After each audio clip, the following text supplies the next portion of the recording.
Bakbon! Bakbon! Bakbon!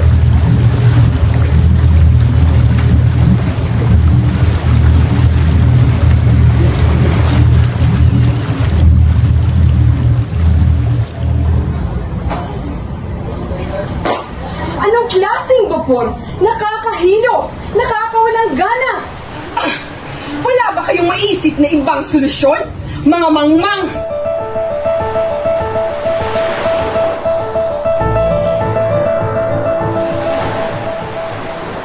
Huwag agad mangasgal ang pintuina. That is easy to solve. Kailangan gumawa ng isang kanal mula sa pagpasok ng ilog hanggang sa paglabas. Isang kanal na lalago sa Maynila. Tabunan ang ilog Pasig. Sa iyon ay hindi maaksya ang lupa at iikli pa nga ang paglalakbay. Mawawala rin ang mga dakong mababaw. Patawarin ninyo ako, kaibigang Simon. Ngunit ako ay hindi sang-ayon sa iyong balak sapagkat marami tayong salaping magagastos sa pasweldo at marahil may mga bayan tayong sisirain. Walang gugugulin sa pasweldo dahil ang gagawa ay mga bilanggo at presidyaryo at kung hindi sapat ay pagawin ang mga mamayan, matatanda at mga binatang lalaki. Pinoong Simon, ang paraang iya ay magiging sanhi ng himagsikan. Ang kinakain ng mga maamong itik na inalagaan ng mga taga-Pateros at taga-Pasig ay maliliit na suso. At ang maliliit na suso ay nakukuha sa wawa na may kahalong maraming buhangin. Ang panukala ko ay ito. Pilitin ang bayang malapit sa wawa na mag-alaga ng itik upang mapalalin sa wawa kung sila ay umuhukay ng suso. Binibigyan ba ninyo ako ng paintulot na sumulat ng isang lathala tungkol dyan? Lupang kakaunti ang nag-iisip sa lupaing ito. Ngunit dun ko studio, kung mag-aalaga ang lahat ng itik ay darami ang balot. Nakapandidiri, tabunan na sana ang lawa.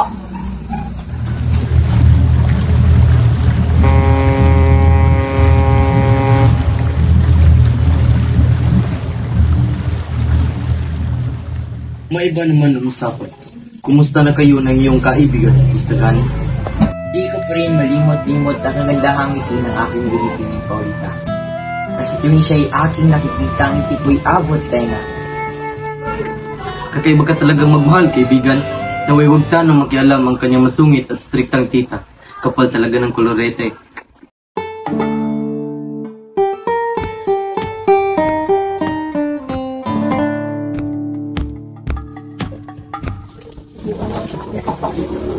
Sino ba itong kausap ng Basilio?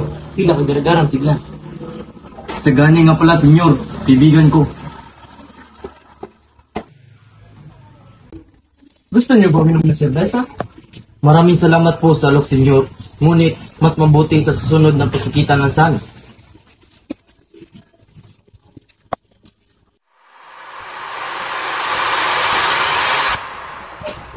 Uupo ka rito, Padre Camura. Kaya pala ang hina ng mga Pilipino. Wala inom. Kung serbesa sana iniinom nyo, kakamali ka dyan. Ang tubig ay metamis na inom, ngunit lumulunod sa alak at sa serbesa, kumapatay sa apoy. Pag pinaiinit ay nagiging sula. Pag namumuhay ay nagiging karagatang malawak at minsan ay pumupukas sa katawan at pinapapanginig ang mundo. Siya'y pinainit ng apoy. Pag ang mumuting ilog na ngayon nagkakaliwali pa sa kanilang madawag na pinanggaling, ay magkaisang mumuhos ng apoy ng kasawian sa panghihinukay ng mga tao.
Nasaan si Kapay Santales?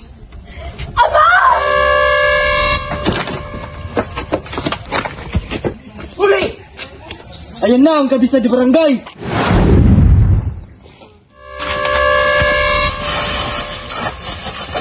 Kung gusto mo pa mabuhay ang iyong ama, bigyan mo kami ng 500 piso. Uli! Huwag kang makinig sa kanila! Tumakbo ka na! Hindi mo mabigay ang aming hinihiling. Uy, paalam ka na sa ama. Oo na! Bibigyan ko kayo ng 500! Huwag niyo nasaktan ang aking ama! Huwag na, Uli! Tumakbo ka na!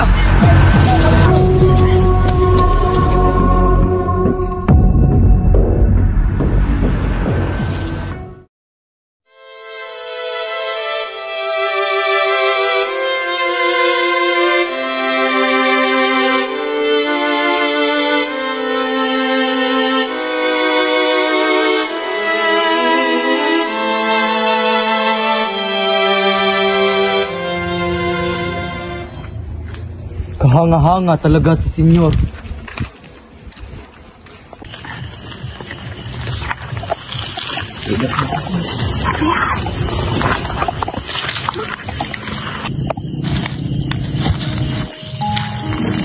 Kay tagal na panahon na ikaw ay mawalay sa aking piling ina. Ako'y magiging doktor na. 2 buwan lang ang aking tatapusin at ako'y magiging profesional na sa tulong ni Kapitan Tiago.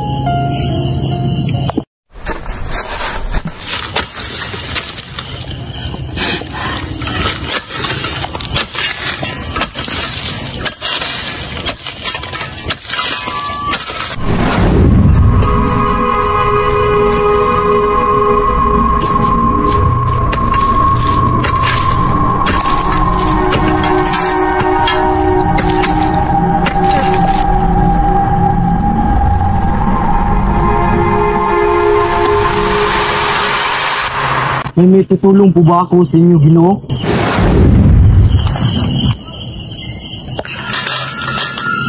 Senyor, ako ito si Basilio. Nais ko lamang tumulong sa inyo upang masuklian ko ang ginawa niyong kabutihan sa aking inang namayapa na. Alam kong marami kang pinagdaanan, binata. Ang pinagdaanan mo ay napagdaanan ko rin noon. Sapagkat magkaiba tayo ng paniniwala.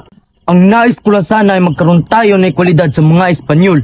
Kaya naisip namin na magpatayo ng akademya para sa wikang Kastila. Ito ay magiging daan upang tayo magkaisa. Nagkakamali ka, Basilio. Kung naintindihan mo lang sana ang nais ko ipawatig sa iyo. Patawad, senyor. Ngunit may paninindigan ako sa aking paniniwala. Hindi pa rin ako sumasang-ayon sa iyong pananaw. Pero alam ko magigising ka rin sa katotohanan. Hindi pa huli magbago ang iyong isip. Kaya kung sakali man, alam mo kung saan mo ako makahanap.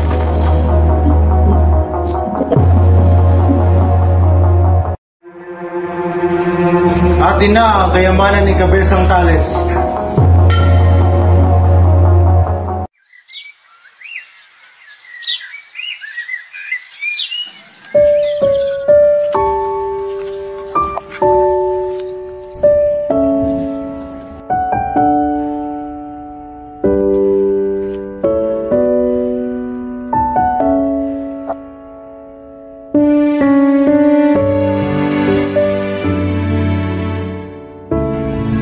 Ama?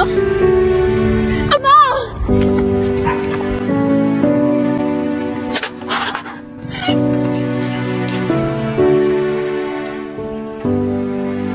Anak, bakit ka nagaganyan?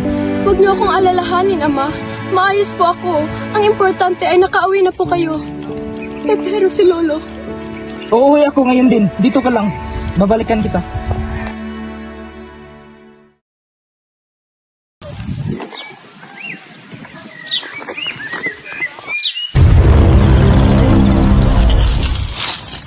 Hoy! Anong ginagawa niyo sa mga gamit namin? Hoy! Anong ginagawa niyo sa mga gamit namin? Susunod po ako ng tinitin na alisin ng ating naman ng bahay.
Maupo pa tayo.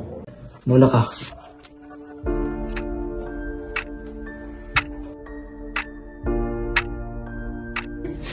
Sa loob ng isang oras ay sisiklab ang revolusyon sa isang hudyat ko.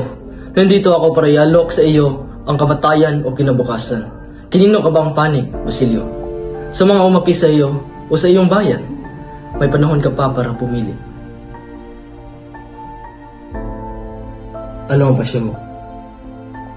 Ano bang maaari kong gawin? Ikaw ang mamuno ng pangkat na papasok sa kumbento ng Santa Clara upang kunin ang isang nilalang na bukod sa akin. Nais ko iligtas mo siya. Hinangad ko mabuhay pa dahil sa kanya. Kaya ako nagbalik at bumuo ng revolusyon sapagkat naniniwala akong ito lang ang kabukas ng kumbento. Ngunit, nuli ka na po ng dating. Bakit? Patay na po si Maria Clara. Patay na si Maria Clara? Kaninang hapon lamang po. Ganap na alas 6. Hindi totoo! Buhay si Maria Clara! Kaya't kailangan mo siyang kunin. Kung hindi, mamamatay ka bukas din. Narito ang sulat ni Padre Salvi. Inugtog kaninang hapon ang abunyas para kay Maria Clara.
Luwalhati ka Custodio dahil sa kanyang kaliksikan at pansit sa lupang para sa binatang may mabubuting kalooban.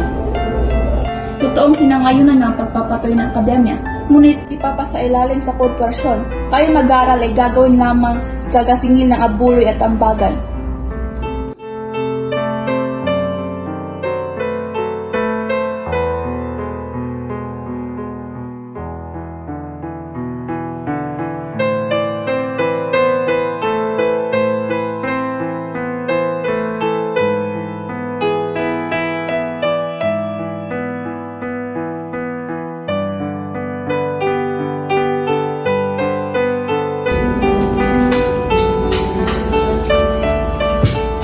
Simula ng ating pagkabata, kasama natin sila mula pagkabuhay hanggang pagkamatay. Sapagkat lahat ay pinamumunuan at hinahawakan nila. Ngunit nais kong malaman ninyo na may isa akong praling iginagalang. Pero sa tamang palad, hindi gana ng ibang private sa gani. Marami pa rin nagmamaliit sa atin.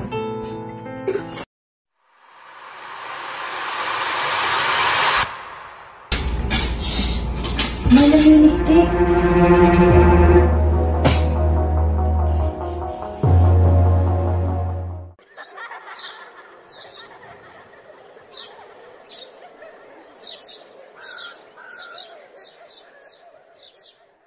Kay makaraig lang ako hihingi ng salapi.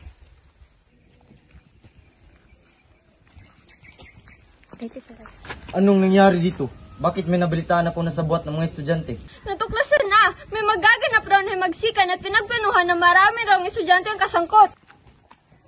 Si Makaraig!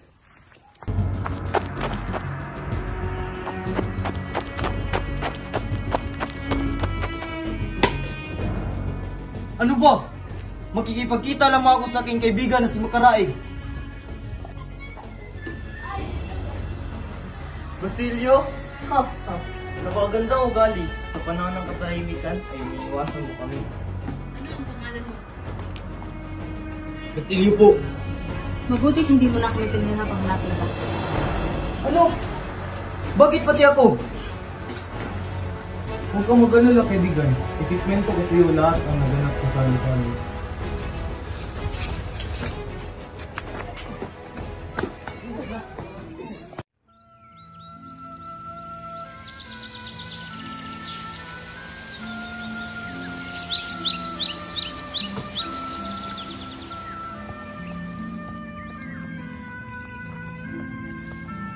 Sana okay lang si Basilio. Holy! Holy! Holy! Ano po yun, Hermana? Nabalitaan mo na ba kung ano ang nangyari sa mga mag-aaral? Hindi. Bakit to? Dinakip raw sila dahil sa pagkakasangkot ng himagsikan. At isa na doon si Basilio. Holy, narinig mo ba ang sinasabi ko? Nadakip ng gwardiya sibil si Basilio. Hindi ito maaari. Nagiliw ang lahat sa halik ng... Holy! Holy! Holy!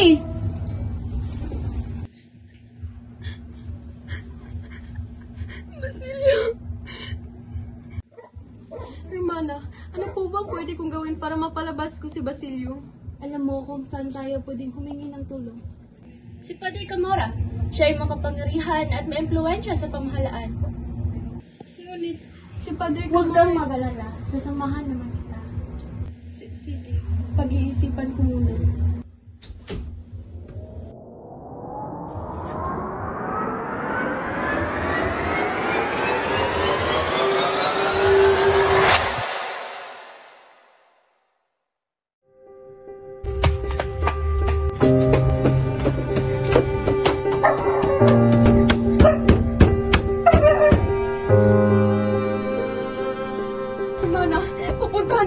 Si Padre Camora, nais kong tulungan makalaya si Basilio. O siya, sige, sasamahan kita.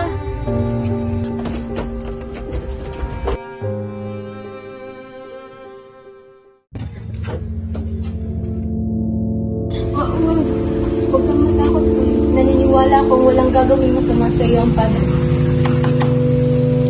Pumasok ka na.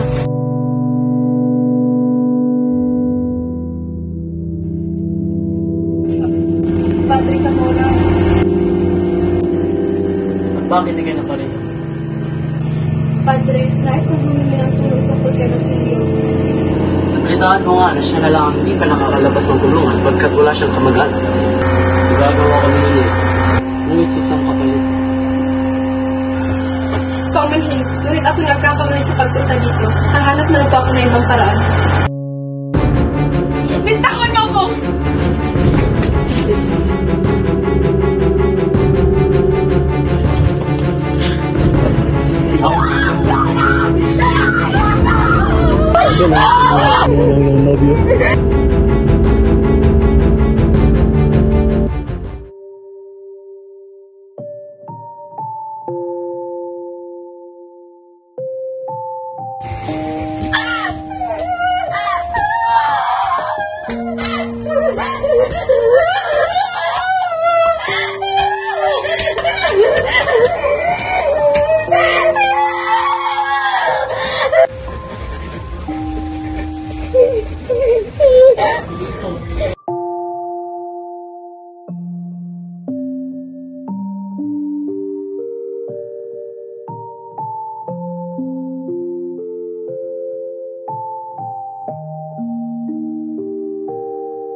Ano ang Basilio? Ano ang Basilio? Sino? Ba't ka nandito? May sasabihin po sana ako. Ngunit huwag po kayong magugulat. Ano? Anong sasabihin mo? Wala na po si Rudy. At si Tandang Selo. Hindi po namin alam kung nasan siya. Hinahanap po siya ngayon. Ano? Bakit? Anong nangyari? Tumalon po siya sa bintana ng kumbento. Ngunit, hindi po namin alam bakit niya nagawa yun.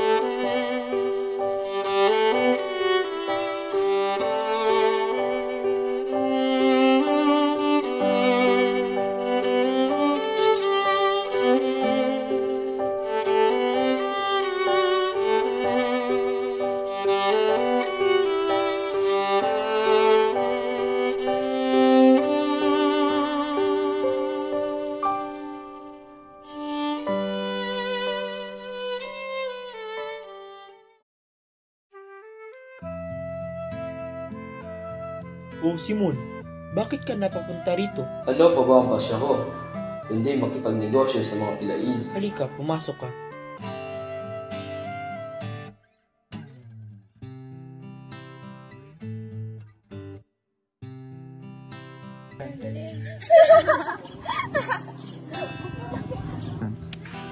Nabalitaan mo ba na ikakasal na si Juanito Pelaez kay Paulita Gomez?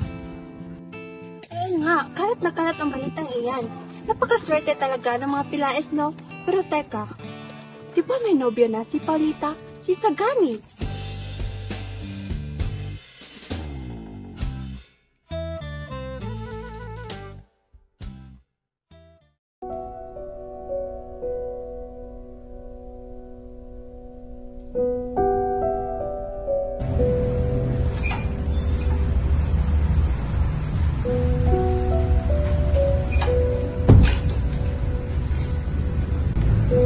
Ginoo, andito na po siya. Kinagagala ko makita ka, Basilio. Halika't umupo ka. 4 na buwan na nakalipas nang ako'y tanungin ninyo tungkol sa inyong plano. Pero tinatanggihan po kita. Ito ay nagbunga ng aking pagkabilanggo at ngayon utang ko sa inyo ang aking paglaya. Tama nga po pala kayo. Narito ako upang humingi ng sandata. Alam kong darating din ang araw na ito. Ito ang ating gagamitin, Basilio. Ito ay may nitroglycerina. Isang malaking kasiyahan ang maggaganap. Ilalagay ko ang ilawang ito sa kinaroroonan ng piling panauhin. Ganap na alas 10 ay sasabog ang bomba at sa oras na marinig nila ito, magsisilabasan ang mga armado. Babarilin nila ang sinumang ituro ko. Patayin lahat ng mga duwag sapagkat magsisilang sila ng mahihina at alipin. Natatakot ka ba, Basilio? Hindi! Sang-ayon po ako sa inyong plano. Bakit ko pagmamalasakitan ang lipunang hindi nagmamalasakit sa akin? Yan ang gusto kong marinig, Basilio. Hintayin mo ako ng alas 10 sa harapan ng simbahan ng Sebastian. Tandaan mong sa oras pa lamang ng alas 9 ay dapat na malayang malayo ka na sa kalye ng Anlog.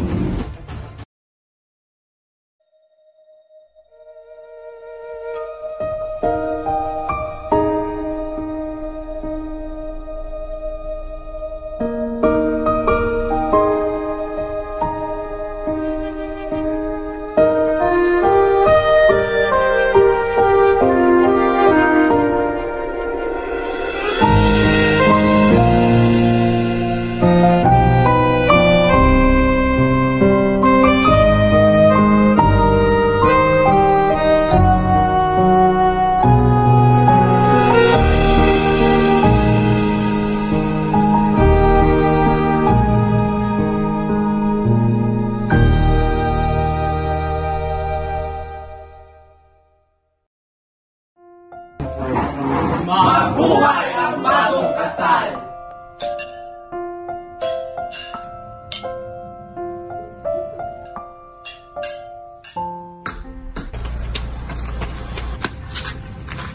Gusto mo bang mamatay? Ha? Makinig ka sa sasabihin ko. May magaganap na pagsabog sa bahay na iyan. At lahat ay masasawi. Wala na tayong dapat sayangin na panahon. Ngunit gusto ko pang makita si Paulita sapagkat bukas ay iba na siya. Bahala ka dyan. Sasabog ang bahay? Hindi! Hindi pwede! Paulita!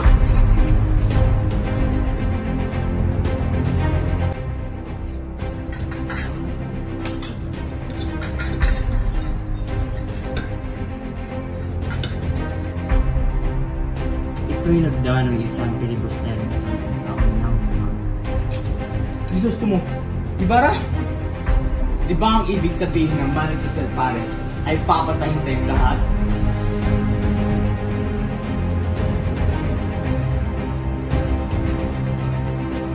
Padre, itaas mo na ang misa.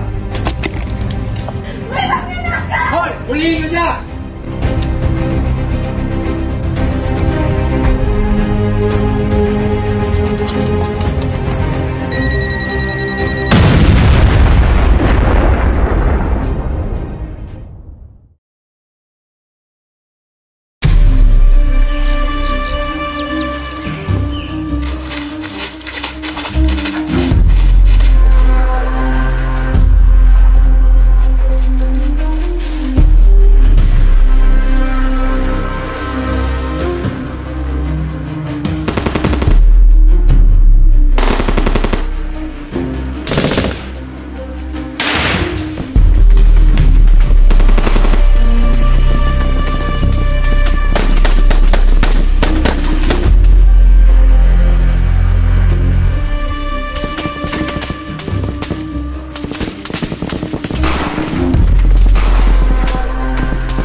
Simon!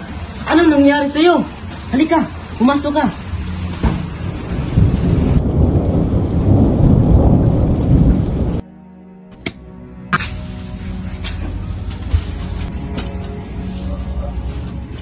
May dinaramdam po ba kayo?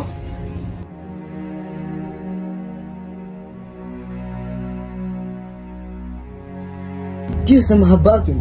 Ano bang ginawa ninyo, Senyor Simon? Na dapat kayong ikabahala. Huli na ang lahat. Huwag na natin sayangin ang oras.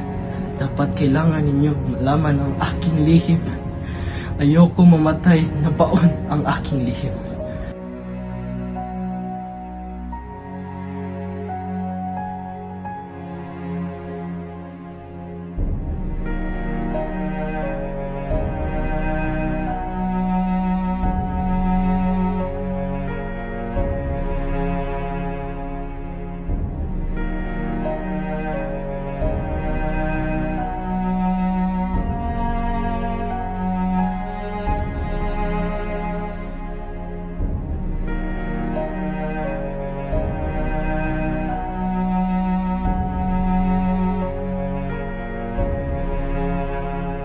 Kaawaan-awa ang taong nagbuyo sa kanya ng maging masama.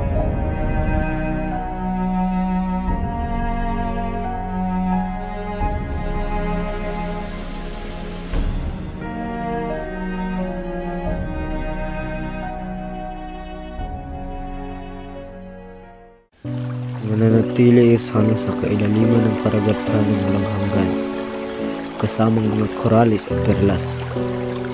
Diyan kami upang hindi maging kasangkapan ng kabukitan at upang hindi maging tagapag-udyok ng kasakiman.